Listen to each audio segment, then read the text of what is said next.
Teman-teman sekalian, Allah Subhanahu wa taala berfirman di dalam surat Al-Fajr, "Ya ayyatuhan nafsul mutmainnah, irji'i ila rabbiki radiyatan mardiyah." Wahai jiwa yang tenang, kembalilah engkau kepada Rabbmu dalam keadaan ridho dan dalam keadaan diridhoi. Hari ini kita akan bahas tentang masalah belajar ridho.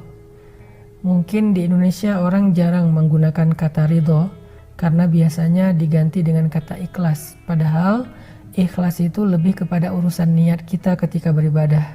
Cuman kita kan sering bilang kalau misalnya ada yang dapat musibah, ikhlasin aja, yang ikhlas. Padahal di situ bukan bab ikhlas.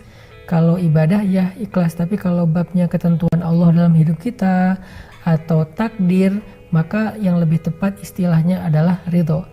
Jadi kalau misalnya kita dapetin seseorang sedang dapat musibah, nasihat kita adalah ini adalah ketentuan Allah, mudah-mudahan ada kebaikan di dalamnya. Nah itu kalimat ridho tuh, mudah-mudahan ada kebaikan di dalamnya. Kalau bahasa lainnya mudah-mudahan ada hikmah. Nah hari ini kita pengen belajar tentang ridho. Apa aja sih bentuk-bentuk ridho? Seberapa pentingnya ridho dalam kehidupan kita? Teman-teman yang dirahmati Allah, orang yang paling beruntung di akhir hayatnya adalah orang yang ridho. Makanya Allah berfirman di surat Al-Fajr tadi, panggilan kepada orang yang ridho. Ketika dicabut ruhnya, ketika dicabut nyawanya, Allah memanggil mereka dengan panggilan jiwa yang tenang. Padahal kita tahu sakaratul maut itu adalah keadaan yang paling sulit, sampai Allah menggambarkannya di surat Al-Qiyamah, kalla idza balagatit taraqi wa qila man raq wa dhanna annahu al-firaq wal taffatis saqu bis-saq. Itu gambaran tentang keadaan orang ketika sakaratul maut, ketika ruhnya tersedak sampai ke tenggorokan. Tiba-tiba ditanya siapa yang bisa menyembuhkan kamu hari ini. Dia langsung menyadari udah gak ada lagi yang bisa menyembuhkan dia, dan dia mulai ngerti wa dhanna annahu al-firaq, itulah waktu perpisahan.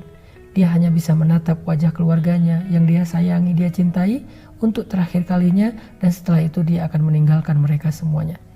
Wal taffatis saqu bis-saq, tiba-tiba betisnya jadi bertaut menahan rasa sakit yang luar biasa. Dalam kondisi seperti itu, ternyata ada orang yang sangat beruntung. Siapa mereka? Orang yang Allah panggil dengan kalimat ya ayyatuhan nafsul mutmainnah. Mau meninggal, nyawanya sudah berada di tenggorokan, taubat udah gak diterima, dia harus berpisah dengan semua yang dia cintai di dunia, harta, keluarga, dan seterusnya. Tapi dia termasuk orang yang bisa tenang menyambut kematian. Mutmainnah, hatinya tenang, wajahnya berseri-seri. Siapa mereka? Mereka adalah orang yang radiyatan, orang yang ridho, orang yang selalu menerima ketentuan Allah selama hidupnya. Itu pentingnya sifat ridho. Terus lawannya ridho itu apa? Lawannya ridho itu adalah kufur. Dia protes gitu dengan ketentuan Allah. Ya Allah, kenapa saya yang diginiin? Ya Allah, apa maumu? Ya Allah, engkau tidak adil. Itu kalimat-kalimat orang yang kufur dan tidak ridho dengan ketentuan Allah Subhanahu wa ta'ala.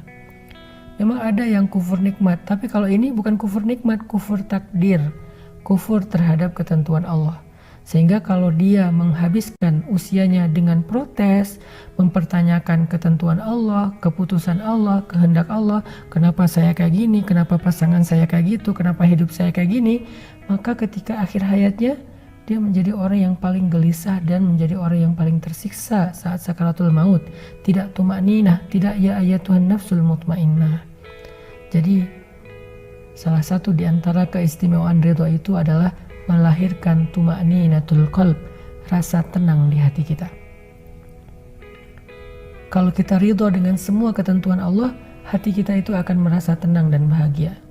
Gak ada hal yang mengusik perasaan kita atau yang membuat kita merasa gak nyaman. Kenapa? Tumakninah, tenang, kita terima dengan semua ketentuan Allah. Lalu gimana caranya biar kita bisa tumakninah, biar kita bisa tenang, bisa bahagia dengan ridho ini? Karena gak semua yang terjadi itu kita bisa terima, gak semua terjadi itu kita ngerti. Gimana biar kita bisa ridho? Caranya adalah berbaik sangka kepada Allah Subhanahu wa ta'ala. Gimana cara berbaik sangka kepada Allah? Katakan untuk diri kita sendiri, la'allahu khair. Mudah-mudahan di dalam ketentuan ini ada kebaikan. Mudah-mudahan ada kebaikan. Mudah-mudahan ada kebaikan. Kata kebaikan inilah yang kita ucapkan berkali-kali agar kita selalu yakin Allah itu gak pernah pengen menzolimi hambanya. Allah tuh gak pernah pengen ngeprank hambanya. Allah tuh gak pernah pengen cuman harkosin hambanya, ngasih harapan kosong. Enggak. Allah itu la yukhliful mi'ad, gak pernah ingkar janji, gak pernah harkos, gak pernah PHP. Allah itu gak pernah bidzallamin lil abid. Allah tuh gak pernah zalim kepada hambanya atau suka ngerjain hambanya, ngeprank hambanya, gak pernah. Jadi kalau ada satu ketentuan Allah yang menurut kita kayak sesuatu yang gak kita inginkan tapi terjadi dalam hidup kita dan kita pengen ridho, katakan saja la'allahu khair, mudah-mudahan ada kebaikan di sini. Sehingga dengan kita katakan mudah-mudahan ada kebaikan di sini, kita sudah berbaik sangka kepada Allah Subhanahu wa taala. Dan Allah persis seperti apa yang kita persangkakan. Ana inda dhanni abdi bi, kata Allah dalam hadis qudsi, aku tergantung prasangka hambaku kepadaku.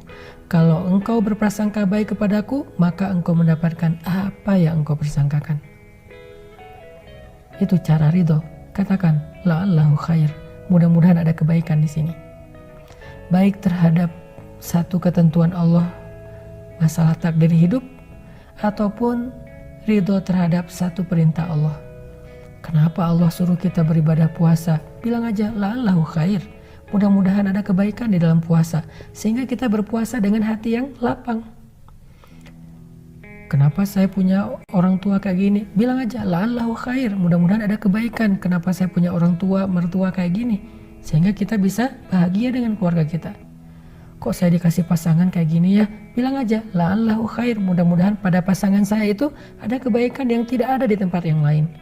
Sehingga apapun yang kita alamin, perintah apapun yang kita dengar dari Allah, kita menerimanya dengan sami'na wa ata'na.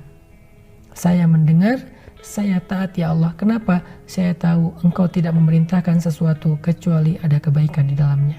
Kata Allah, tinggalkan riba, la'allahu khair, mudah-mudahan ada kebaikan dengan meninggalkan riba. Kata Allah, tutuplah aurat, la'allahu khair, mudah-mudahan ada kebaikan dengan menutup aurat.